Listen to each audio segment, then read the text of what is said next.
ರಾಜ್ಯದಲ್ಲಿ ಟ್ರೆಕ್ಕಿಂಗ್ ಹೋಗುವಂತಹ ವೇಳೆ ಸಾಕಷ್ಟು ಅವಘಡಗಳು ಸಂಭವಿಸ್ತಾ ಇರ್ತದೆ. ಈ ಹಿನ್ನೆಲೆಯಲ್ಲಿ ರಾಜ್ಯ ಸರ್ಕಾರ ಸ್ಟ್ರಿಕ್ಟ್ ರೂಲ್ಸ್ ಅನ್ನು ಮಾಡಿದೆ.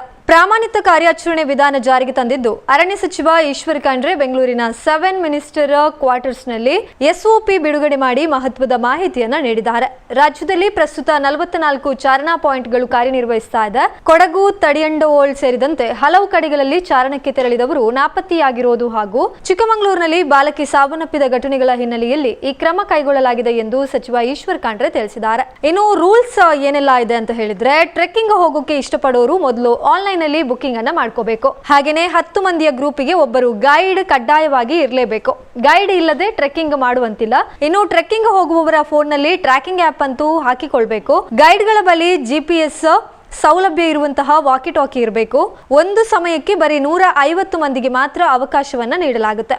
ಹಾಗೇನೆ ಟಾರ್ಚ್, ಹೆಡ್ ಲ್ಯಾಂಪ್ ಸೇರಿದಂತೆ ಅಗತ್ಯ ಸುರಕ್ಷತಾ ಉಪಕರಣಗಳನ್ನ ಕಡ್ಡಾಯವಾಗಿ ಹೊಂದಿರಬೇಕು.